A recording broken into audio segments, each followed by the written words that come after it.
여러분 안녕하십니까, 김영삼입니다. 청년을 위한 역사 힐링 시간이 돌아왔습니다. 오늘의 주제는 6.25 과연 누가 일으켰느냐 하는 주제입니다. 사실 이런 걸 가지고 강의를 해야 되나 하는 생각을 가질 정도로 참 슬픈 현실입니다만은, 6.25는 김일성이가 일으킨 전쟁이 확실함에도 불구하고 지금 국내 이 좌익학자들이나 그 좌익학자들의 선동에 넘어간 그 일부 몰지각한 사람들은 뭐 누가 일으켰는지 모른다, 뭐 내전설이다, 뭐 누가 일으켰는지는 왜 중요하느냐, 뭐 이런 식으로 헛소리들을 하고 앉아 있습니다. 지금 보시고 있는 저 화면에 있는 저 지도야말로 이 남침을 결정적으로 증거하는 증거물입니다. 소련이 붕괴된 이후에 구소련의 문서고에서 지금까지 공개되지 않았던 6.25 관련된 문서들을 대량으로 공개를 했습니다. 거기를 통해서 6.25가 김일성이 일으킨 전쟁이고 스탈린이 뒤에서 도와줬고 모택동까지를 끌어들여서 국제적인 전쟁을 일으켰다라는 아주 빼도 박도 못하는 증거물들이 나왔습니다. 그럼에도 불구하고 우리 사회에서 이렇게 이 6.25가 김일성의 그 주범이라는 이런 사실을 자꾸 속이려고 하는 이유는 6.25를 누가 일으켰는지를 숨김으로 인해서 거기에 대한 책임을 회피하기 위한 일종의 고도의 선전선동술이다, 이렇게 우리는 말씀드릴 수 있습니다. 어쨌든지 간에 6.25를 누가 일으켰는지 아주 확실한 증거를 제가 오늘 보여드리도록 하겠습니다. 사실 이 6.25 전쟁은 제2차 세계대전이 끝난 이후에 인류가 치른 아주 최대의 전쟁으로 기록이 남아 있습니다. 심지어 6.25 전쟁이 막 치러지고 있는 그 와중에 트루먼 미국 대통령이 이렇게 얘기했습니다. 우리는 지금 한국에서 제3차 세계대전을 막기 위해서 싸우고 있다, 이렇게까지 얘기를 했습니다. 다시 말씀드려서 6.25는 3차 대전을 막아낸 전쟁이고 3차 대전 대신 치른 그런 전쟁이기도 하고, 그리고 2차 세계대전 이후에 미국과 소련을 중심으로 한 자유세계와 공산세계의 그 두 강대국을 포함한 세계의 많은 나라들이 아주 대거 참전을 한 최초의 전쟁이자 마지막 세계전쟁이다. 그리고 또 한 가지, 유엔이 수행한 아주 가장 큰 전쟁이었다. 요즘 유엔이 평화의 주군들 보내는 거 보십시오. 그 숫자가 얼마 되지 않습니다. 6.25 때 미군이 파병한 16개국 전투병력과 비교해보면 정말 조족지혈이라고 할 수 있죠. 냉전기간 동안 이 정도 규모의 전쟁이 벌어진 것은 한국전이 유일합니다. 하지만 아직도 기억하고 싶지 않은 전쟁, 그리고 잊혀진 전쟁, 감춰진 전쟁, 알려지고 싶지 않은 전쟁이 되어버렸습니다. 이러다 보니까 6.25 전쟁을 둘러싸고 누가 일으켰느냐, 북한이 일으켰느냐, 남한이 일으켰느냐, 이런 걸 물어보면 서울신문이 청소년 역사인식 조사를 2013년에 한 자료를 보면은 북침 349명, 남침 157명. 그러면은 남한이 먼저 북한을 침략을 했다, 그래서 전쟁이 일어났다라고 알고 있는 사람이 349명이 된다, 이런 뜻입니다. 왜 이럴까요? 왜? 지금까지 수많은 이 엉터리 학자들이 아주 북한 공산당 편을 들어가지고 북침설, 남한이 먼저 북한을 침략을 해서 북한이 반격을 해서 전쟁이 일어났다, 이렇게 얘기를 하지 않나. 이게 이제 소련 자료를 통해서 다 밝혀지니까 이거는 미국이 일부러 북한의 남침을 유도하기 위해서 함정을 팔았는데 거기에 함정이 빠진 것이다, 그래가지고 남침 유도설이라는 게 있고, 또 물타기설이 또 있습니다. 아니, 전쟁을 누가 일으켰는지가 뭘 중요하냐, 그냥 전쟁이 일어났는데 일어난 걸 보면 되는 거지, 또 이런 얘기를 하는 게 있고, 또 383 부근에서 지속적인 충돌의 결과로 일어난 내전설이다, 이따우 황당무계한 얘기들을 하고 있습니다. 하지만 소련이 붕괴된 이후에 공개된 자료들로 인해서 이것이 빼도 박도 못하는 김일성이가 남침을 요구를 했고 스탈린이 그 전쟁을 승인을 했고, 그래서 전쟁이 벌어졌고, 심지어 소련군이 작전 계획까지 짜준 사실이 명명백백하게 드러나니까 그 이후에는 또 공격의 화살을 또 뭐 이승만에게 돌려가지고 뭐 이승만이 국민을 일찍 버리고 저 혼자만 살기 위해서 도망갔다는 둥, 뭐 한강 다리를 일찍 폭파해가지고 무고한 시민들을 뭐 죽였다는 둥, 뭐 황당무계한 주장들을 마구잡이로 쏟아내고 있습니다.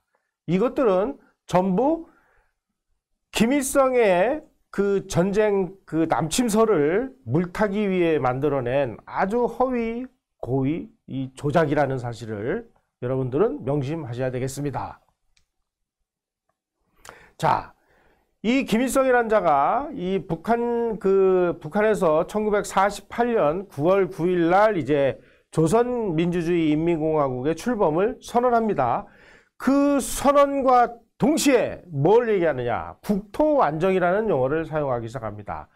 북한에 정부 수립을 했다는 1948년 9월 9일 다음 날인 9월 10일 날 최고인민회의 제1차 회의, 최고인민회의는 우리로 치면은 국회라고 이해를 하시면 됩니다.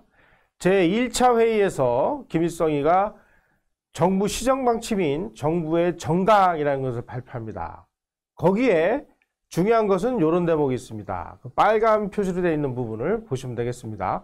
공화국 정부는 북조선에서 실시한 토지개혁, 산업국유화법령, 노동법령, 남녀평등법령 등 제반민주개혁을 공고하게 발전시킬 것이고 그것을 전조선적으로 실시하기 위해서 전조선 인민을 이끌고 최대의 투쟁과 백방의 대책을 다할 것이다. 자기네들이 했던 이 공산주의 그 화를, 그러니까 토지개혁이라든지 산업국유화 같은 이런 공산주의화 정책을 전 조선에서 실시하기 위해서 최대의 투쟁을 할 것이다. 그러니까 남한도 이런 공산주의로 만들겠다라고 선언을 한 것이죠. 자, 이러다 보니까 이 국토완정이라는 용어가 이때서부터 지속적으로 사용되기 시작해서 1949년도에 가면은 뭐 김일성 신년사에서 뭐 국토완정이라는 그 용어가 수도 없이 등장을 합니다.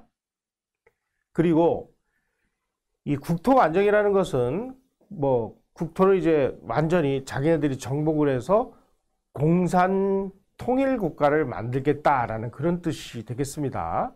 자, 이렇게 김일성이가 국토 완정을 하겠다 뭐 이런 주장을 하고 그 다음에 중국에서는 막 조선적으로 이루어진 인민군 사단을 막 3개씩을 막 보내가지고 인민군들이 중공군 복장을 입고 와가지고 기차를 타고 와서 북한에 도착해서 인민군복으로 바로 갈아입고 3파선으로 가서 그 특히 지금 옹진반도 부근 그쪽이 저기 3파선으로 남북이 갈렸을 때는 그 일부가 그 남한 땅이었습니다. 그때 옹진반도를 침략해와가지고 막 국군하고 막 전투를 벌이고 이런 일들이 비일비재하게 벌어지는 그 와중에 1949년 6월 30일 날 주한미군이 철수를 합니다. 그 당시에 남한을 지탱해주는 버팀목이 떠나가면서 이제 남북한의 이 힘의 균형 상태에 현저한 균열이 발생했습니다. 왜냐하면 그 당시에 소련의 아주 뭐 최신 그 무기를 가지고 북한에는 인민군이 이제 구성이 돼 있었던 반면 남한의 경우는 이제 뭐 한 9만 명 정도의 그런 소총으로 무장한 아주 소규모의 군대밖에는 없었습니다. 북한에는 뭐 중공군으로부터 막 3개 사단을 받고 소련으로부터 뭐 전차, 자주포, 비행기 이런 걸 받아가지고 어마어마한 무력을 만들어서 아시아에서 거의 뭐 선두가는 이런 무력을 갖추고 있던 그런 상황이었습니다. 자, 남한에서 주한미군 철수한다는 사실을 미리 그 소련을 통해서 알고 있었던 김일성이가 두 가지 조치를 취합니다. 6월 30일 날, 1949년 6월 30일 날 북조선노동당하고 남조선노동당을 합당을 해가지고 비밀리에 조선노동당을 출범을 시킵니다. 이미 조선노동당, 공산당이죠. 조선노동당이 이제 남학, 북이 가려져 있던 것이 하나가 된 것입니다. 또 민주주의 민족전선이라는 이 그 좌익단체가 북쪽하고 남쪽이 갈려져 있었는데 이것을 합쳐가지고 조국통일민주주의 민족전선, 그래가지고 조국전선이라는 이름으로 출범을 했습니다. 이 두 가지가 결국은 그 다음 해에 무력 통일을 위한 준비를 위한 하나의 움직임이었다. 이렇게 우리는 이해를 할 수가 있습니다. 거기에다가 1949년 이제 모택동이 장기석 군대를 물리치고 중화인민공화국을 출범하면서 1949년 10월 1일 날 중공이 출범을 합니다. 그래서 모택동이 중국 본토를 공산하는 데 성공을 하자 이제 김일성은 다음은 우리 차례다 그러면서 이제 국토 안정을 위한 여러 가지 정책적인 그 추진을 하기 시작을 합니다. 바로 이 무렵에 이제 김일성과 박헌영의 그 약간의 그 견해차가 있었습니다. 우리는 김일성의 그 전쟁 책임론에 대해서는 그래도 어느 정도 알고 있습니다만은 이 남로당의 당수였던 박헌영이도 6.25를 일으키는데 아주 결정적인 역할을 했다는 사실에 대해서는 잘 모르고 있습니다. 박헌영도 6.25에 대한 책임으로부터 절대 자유로울 수 없는 인물입니다. 왜냐? 6.25를 부추긴 거는 박헌영이기 때문이죠. 김일성과 박헌영이는 1950년 3월까지 남조선을 어떻게 해방할 것이냐를 가지고 김일성은 북한의 정규군을 가지고 침략을 해서 남한을 점령을 해야만 남조선 해방이 가능하고 통일이 가능하다 이렇게 주장을 한 반면에 남한 지역을 자기의 권력의 기반으로 삼고 있던 박헌영은 이남혁명을 완수할 주체는 북로당이 아니라 남로당의 지하조직과 빨치산이다. 남쪽에 20만 명에 이르는 지하당원이 있기 때문에 어쨌든지 간에 북한이 해서 그 쳐들어가 가지고 서울을 점령하면은 우리 남로당원들이 지하에서 폭동을 일으켜 가지고 남조선 혁명이 얼마든지 가능하다. 괜히 전면전을 벌이면 미군이 개입을 해 가지고 오히려 졸경을 치를 우려가 있으니 우리처럼 남로당 지하조직하고 빨치산에 의존해서 전쟁을 해야 된다. 통일전쟁을 수립해야 된다. 이렇게 주장을 했습니다. 하지만 1950년 3월에 김삼룡하고 이주화가 서울에서 체포가 됩니다. 그래가지고 남로당 서울지도부가 와야 되니까 박헌영이가 이제 남로당 재건을 위한 마지막 승부수를 던집니다. 그래가지고 자기가 북한에서 훈련시킨 800명의 이 게릴라 부대를 태백산마과 오대산 부근으로 이제 파견을 해서 지리산에 있는 이현상 빨치산 부대하고 연계를 시도하려고 800명의 게릴라들을 내려보냈습니다만은 침투하는 도중에 거의 다 사살되거나 체포 투항을 하게 됩니다. 이때 게릴라들이 계속 태백산맥을 타고 내려와 가지고 그 백두대간이라고 알려진 그 길을 따라서 지리산 쪽으로 침투하려고 하다 보니까 이 38선 일대를 지켜야 되는 우리 군대가 상당 부분이 38선이 아닌 이 공비들하고 싸우기 위해서 충청도 지역, 그 다음에 호남 지역 이런 쪽에 배치가 되면서 38선 부근의 경비가 허술해진 점, 이 점이 상당히 문제가 되긴 했습니다만은 어쨌든 박헌영이가 내려보낸 이 빨치산 조직은 대부분 와해 돼 버리니까 결국은 인민군이 남침을 해서 남조선을 해방시키는 것으로 방법이 정리가 됐습니다. 이 대목에서 우리가 중요하게 여겨야 될 것은 박헌영의 이 6.25 책임론, 이 부분에서도 우리는 박헌영이라는 자가 김일성을 부추겨서 6.25가 일어났다는 사실, 이 정도는 꼭 기억해 두실 필요가 있습니다. 1949년 3월에 김일성이가 모스크바를 방문해서 우리 이제 남조선을 침략을 해가지고 우리가 해방을 시킬 테니 허락을 해주십시오. 이렇게 얘기하니까 스탈린이 거절을 합니다. 그게 1949년 3월이었습니다. 왜 스탈린이 반대를 했느냐? 아직까지 미군이 철수하지 않았기 때문에 미군이 개입할 우려가 있어서 자칫 잘못하면 3차 세계대전이 일어날 우려가 있기 때문에 아직은 시기상조다. 둘째, 인민군이 남조선에 비해서 아직 압도적으로 우월하지 못하기 때문에 수적으로나 여러 가지 면에서 더 준비를 해야 된다. 그러면서 거절을 합니다. 49년 3월에 거절을 당했는데 1950년 4월 달 또다시 모스크바를 방문해서 이번에 또다시 이제 요청을 합니다. 1950년 그 4월 10일 날 김일성이가 스탈린에게 스탈린 동지 이제 모든 준비가 다 끝났으니까 이제 남침을 허가해 주십시오 라고 요청을 했을 때 스탈린이 이를 전격적으로 수락을 해가지고 6.25 남침 전쟁이 결정됐습니다. 1950년 4월 10일 날 모스크바에서 김일성과 스탈린의 이 회담이야말로 김일성이가 남침을 한 그 주범이라는 사실을 증명을 하는 아주 내용 증명이라고 우리는 볼 수가 있습니다. 다시 말씀드리면 김일성이가 남침을 하겠다고 요청을 했고 스탈린이 허락을 했고 모택동까지를 끌어들인 국제전쟁이 벌어진 것입니다. 1950년 4월 10일을 기억하시기 바랍니다.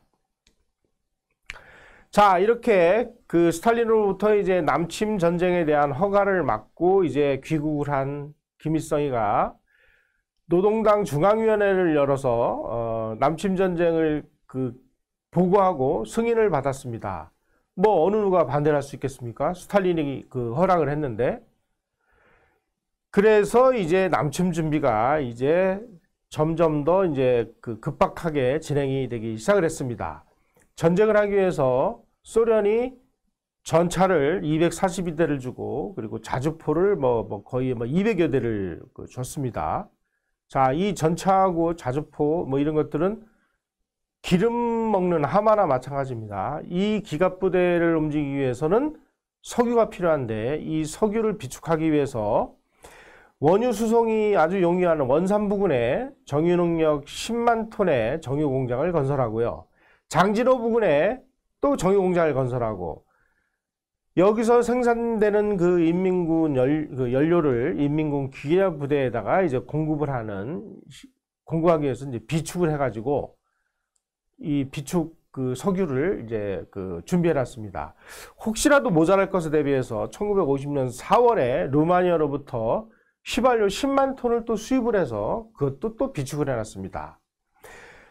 그리고 소련제 전차, 자주포, 항공기, 폭격기, 기타 대포 이런 최신의 장비들이 이제 대거 소련으로부터 북한으로 공급되기 시작했는데요. 소련이 북한에게 무기를 공짜로 준 것이 아닙니다. 전부 그 돈을 대금을 받아갔습니다. 뭘로 받아갔느냐? 지하자원으로 받아갔습니다. 북한에서 생산되는 금속이라든지 비철금속, 특히 북한에서 우라늄이 생산이 됐는데 북한에서 생산되는 그 우라늄을 가져다가 소련이 원자폭탄을 개발을 해서 소련도 원자폭탄을 보유한 나라가 됐습니다. 그리고 1950년 봄에 다시 이제 특별 군사 고문단을 보냅니다. 그 전에 와 있던 그 고문단하고 새로운 고문단을 이제 교체를 합니다. 그런데 새로운 군사 고문단은 전부 이 작전이라든지 기갑 부대를 운영하는 전문가들이었습니다. 그래서 이 사람들이 와가지고 작전 계획을 좀 짜주십시오. 이렇게 의뢰를 받습니다. 왜냐하면 김일성이는 아시는 분은 아시겠지만 빨치는 활동을 해가지고 무슨 이 정규군을 지휘하는 이런 훈련이 안 돼 있는 사람입니다. 하바롭스크로 도망을 가가지고 하바롭스크에서 88 특별 정찰여단에 소속이 돼 있었습니다. 대위 신분으로요. 그런데 그 당시에 88 특별 정찰여단은 정규전을 하는 그런 군대가 아니라 비정규전, 다시 말씀드리면 이제 게릴라 활동을 하는 그런 부대였습니다. 그래서 게릴라 활동은 좀 어느 정도 할 줄 아는 기술을 가지고 있었는지는 몰라도 이런 정규군의 이 작전을 지휘한 그런 경험이 없기 때문에 소련 군사고문단에게 작전 계획서를 좀 짜달라 이렇게 요구를 합니다. 그래서 바로 지금 보여드리는 저 지도, 저게 바로 소련이 만들어준 남침 작전 계획서입니다. 이 남침 작전 계획서를 소련어로 작성을 해서 그 작성된 그 문서를 우리말로 옮기는 과정에서 문제가 발생했습니다. 처음에 만들 때 소련군들은 뭐라고 제목을 붙였느냐? 선제 타격 계획 이렇게 씁니다. 먼저 이제 타격을 해야 되니까. 그런데 이거를 이렇게 해놓으면 혹시라도 이 그 자료가 노출해 가지고 적에게 노획이 될 경우에 이거 우리가 침략을 한 게 되니까 이러면 좀 곤란하잖아요. 그래서 이름을 반격 계획이다 이렇게 번역 과정에서 바꿔 가지고 이 서류를 만들었다. 바로 이 그 남침 작전 계획인 이 반격 계획이야말로 빼도 박도 못하는 김일성이의 남침 증거고, 김일성의 남침에 스탈린과 소련군이 결정적인 도움을 주었다라는 그런 증거물이 되겠습니다. 그래서 소련파 군인들이, 소련군들이 작성을 한 그 작전 계획을 그 당시에 북한에 와 있던 소련파, 그러니까 고려인들이라고 할 수 있죠. 이 소련파 군인들이 남침 작전 계획을 한국어로 번역을 했습니다. 누가 번역을 했느냐? 그 당시에 그 유성철이라는 사람이 했고 주영복이라는 사람이 했습니다. 유성철이가 뭐라고 얘기했느냐? 1950년 5월 초에 강건 총참모장이 선제 타격 작전 계획 문서를 극비리에 번역하라고 주기에 받아보니 남침용 작전 계획이었다. 이것을 번역하기 위해 소련계 2세 한국인인 정복률, 정학준, 박길남 등과 의논하여 5월 말경까지 번역을 완성을 했다. 번역 작업 과정에서 비밀 유지를 위해 중국 연합파 출신 장교들은 전부 제외를 시켰다. 그래서 소련파 출신들만 모여서 민족보위성 별실에서 바로 한글로 이것을 번역을 했다 하는 그런 증언이 나와 있습니다. 자, 이제 작전계획서까지 만들어지고 훈련도 다 돼 있고 무기까지 공급받았으니까 이제 남침을 위해서 38선 부근으로 이제 이동을 해야죠. 그래서 남침 개시 11주 전인 1950년 4월 28일 날 민족부의장 최용건이 김일성의 지시를 받들어 가지고 병력을 이동을 해야 되는데 그냥 아무 이유도 없이 병력을 이동하면은 이거 전부 남침을 위한 움직임을 우리가 아는 것이 알려질 우려가 있어서 하기 각병종 협동작전 훈련이다. 그래가지고 훈련은 6월 1일부터 10월 31일까지 실시한다. 이렇게 얘기를 했습니다. 그래서 이 부대 이동은 훈련을 위해서 이동하는 것이다 라고 위장을 해가지고 수많은 병력과 무기 전차들이 38선으로 이동을 하기 시작을 했습니다. 이것을 이동하기 위해서 훈련이다 라고 이렇게 선언을 한 거죠. 밤에 막 전차들이 남쪽으로 막 이동하다가 막 노인을 깔아 죽이는 사고도 발생하고 뭐 여러 가지 그 복잡한 일들이 벌어지기도 했습니다. 그래서 6월 10일부터 이제 전 사단이 이제 남쪽으로 다 이동을 해가지고 6월 15일 날쯤 가가지고는 이제 포병사령관으로부터 부대에 보유하고 있는 포탄을 전부 신관하고 결합시켜서 언제라도 쏠 수 있도록 준비를 해라. 그래가지고 이 포탄을 전부 신관하고 결합을 해서 언제든지 이제 쏠 수 있는 준비가 완료가 됐고요. 그리고 6월 20일에서 23일 집결구역에서 38소선 가까운 500m 내지 7km 지점까지 부대들이 다 이제 전진을 해서 모든 공격 태세의 준비가 끝났습니다. 그리고 6월 23일에서 24일까지 이 쳐들어가는 이 인민군 부대들의 사단이 집결이 완료가 됐고, 그리고 이제 그 침략을 해야 되는 그 루트 앞에 지뢰가 매설되어 있는 곳의 경우는 북한의 공병대들이 가가지고 매설된 지뢰를 제거를 하기 시작을 했습니다. 그리고 6월 23일 날 공격명령이 내려졌고 24일 밤 11시에 동해안 지금으로 치면은 지금 우리가 뭐 여름휴가 잘 가는 속초가 그때는 북한 땅이었습니다. 38선 이북 지역이기 때문에 그 일대에 대기 중이던 766 유격대라는 그 부대가 배를 타고 출항을 시작을 했고, 그리고 6월 25일 새벽 4시에 38선 전역에서 인민군 포병에 의한 준비 사격이 일제히 개시된 다음에 남침이 시작이 됐습니다. 사실상 6월 25일 날 새벽 3시에 이제 그 공격이 시작됐습니다만은 이미 새벽 3시 무렵에 저 임원 부근, 정동진 부근에는 이미 북한의 해병대가 상륙을 해서 거기에 이제 인민군들이 쳐들어와서 작전을 시작했던 여러 가지 기록들이 있습니다. 스티코프 대사가 6월 26일 날 모스크바에다가 다음과 같이 보고했습니다. 부대는 6월 24일 24시까지 출발 위치에 도착했다.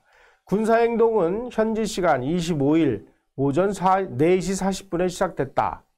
인민군 부대의 공격은 적에게는 완전히 불우의 기습이었다. 자, 이런 증거물들이 있음에도 불구하고 지금도 거의 뭐 사기를 치다시피 하는 이런 정신병자 같은 이런 사람들이 뭐 아직도 뭐 북침이라는 둥 뭐 이런 식의 이야기들을 하고 있고, 그리고 뭣도 모르는 젊은 아이들이 그게 맞는 말인 줄 알고 우리 국군이 북한을 먼저 침략을 해서 6.25가 난 거 아니냐 이런 식으로 알고 있는 이런 좀 가치 전도의 세상이 지금 진행이 되고 있습니다. 그런 이야기를 하는 사람들이 있을 때 바로 제가 오늘 보여드린 이런 지도 그리고 이런 증언 이런 것들을 그 친구들에게 보여주면서 야, 6.25는 김일성이가 만들어낸 전쟁이야. 이 증거물이 이거야. 그리고 소련이 김일성을 이렇게 도와줬어. 라는 증거물로 사용하시기를 바라겠습니다. 여러분 고맙습니다.